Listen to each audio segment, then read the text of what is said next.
Jonathan, after months of giving him a chance, I have given up on my colleague, which I will label as Mr. Bossy Pants, who's been bossing me around as if I report to him. Can I get a letter R if you know someone like this? He's your teammate, he just happens to be older or more experienced, but he's acting like you have to follow what he says. I've had, my first ever job in a telecommunications company, I had this teammate. She was only 1 year older and she's assigning me tasks behind the back of my boss. And I had to tell this to my boss because apparently she's been pushing her job to me. I was 23 years old that time. Really bad. That was a traumatic experience. And this is why I'm so passionate giving these types of tips, because I don't want you guys to experience the same thing. Okay, so here's the issue. He asks me often if I've submitted my reports and comments a lot on my slides, even if I do not care about his feedback.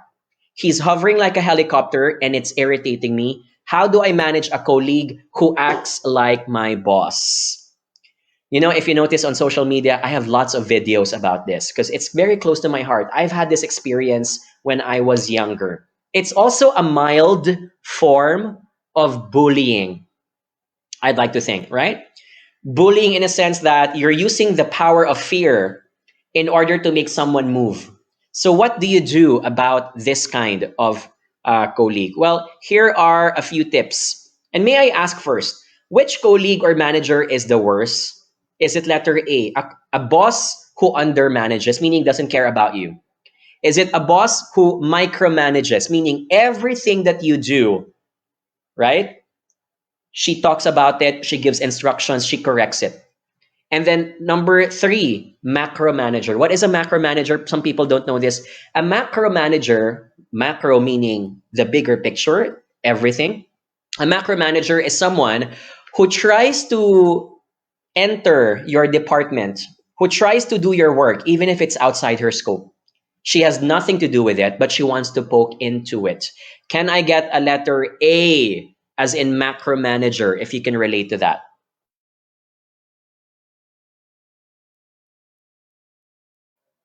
Let's look at the chat box. Ooh, Sheena says power tripping. Very good.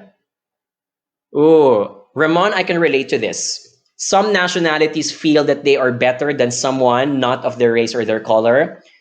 I wish I don't want to raise this, but unfortunately, I've experienced this. I've worked with a lot of multinational companies, and sometimes some people just think that we've done this in the past, therefore you should do it the way we do it, without even understanding the cultural rigors of why people act a certain way. So, yeah.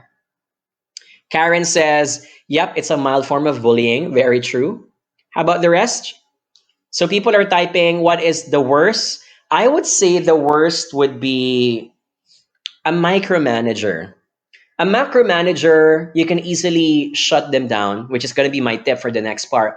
A micromanager is someone who's like every little detail, they nitpick on it just to make you feel bad. Okay?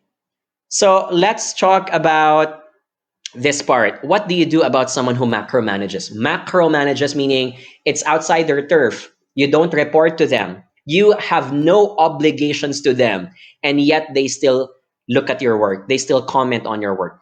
Some tips to consider. Number 1, seek first to understand. Sometimes you might want to ask yourself, this person must be busy also, because everyone's busy in the company. So why does the person take time to even put her nose into my job? So investigate why the person is acting like this. Could there be a reason why she's acting like that? Is he like this to everyone? What do you know about her past? Right? Is it a personality issue, or are you being singled out? Is there something that you did in the past that makes her not want to trust you, and that's why she is trying to nose around, right? What do other people say about this person? The more you get to know these things, the more you get to understand what motivates the person to sneak in and act like that she's the boss. Okay. Number 2, please take note. Most folks macromanage because of 3 reasons. Number 1, people try to enter your scope of work because they're simply passionate about their job. Sometimes they don't know that they look like they are disturbing you, but at the back of their mind, they think that they're just being helpful. Can I get the letter H? If you know people like that, they don't know that they are irritating. They don't know that they are stepping into the line. They thought that they were simply being nice and helpful people, but maybe they're not. Okay? So sometimes a level of self-awareness is needed by these folks in this case. The second reason why some people macromanage is because maybe you're not stepping up to the plate and they think that if you don't work on it well, they will step in instead.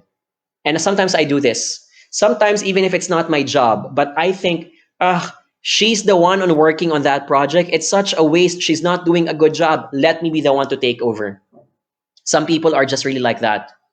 They love the job so much, but they think it's unfair that it went to the incompetent employee, so they're stepping in. Because they want what's best, not for you, perhaps, but for the larger benefit, for the bigger organization in this case.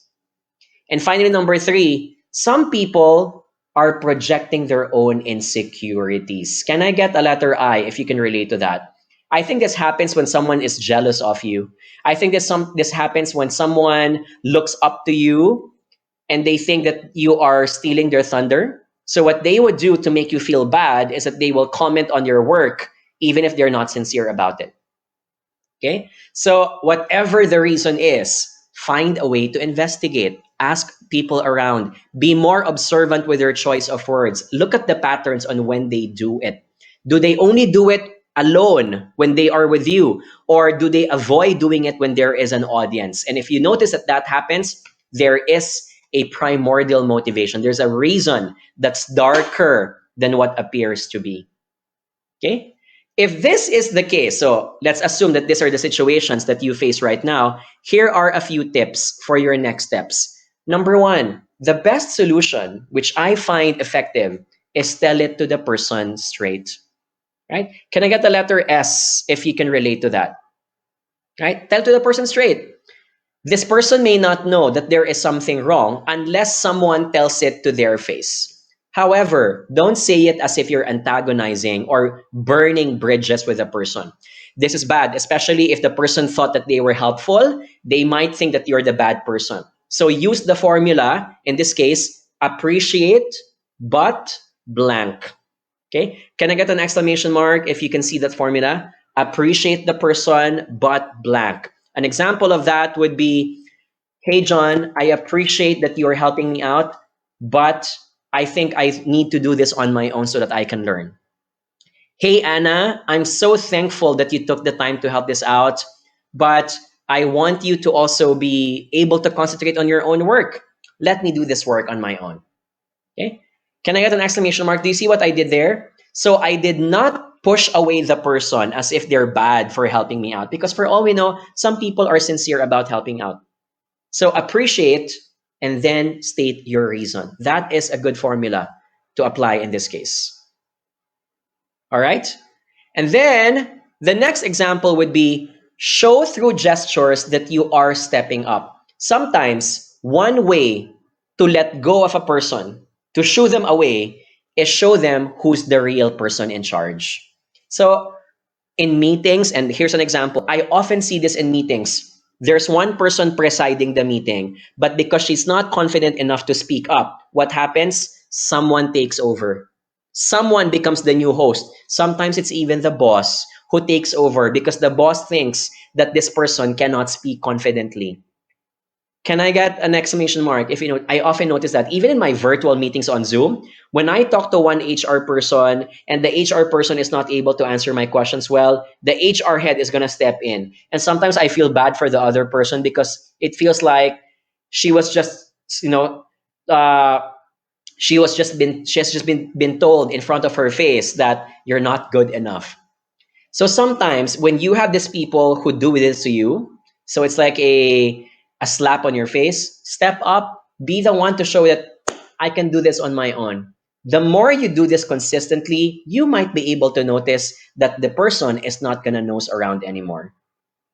Okay? So stepping up is the best way to shoo away those folks.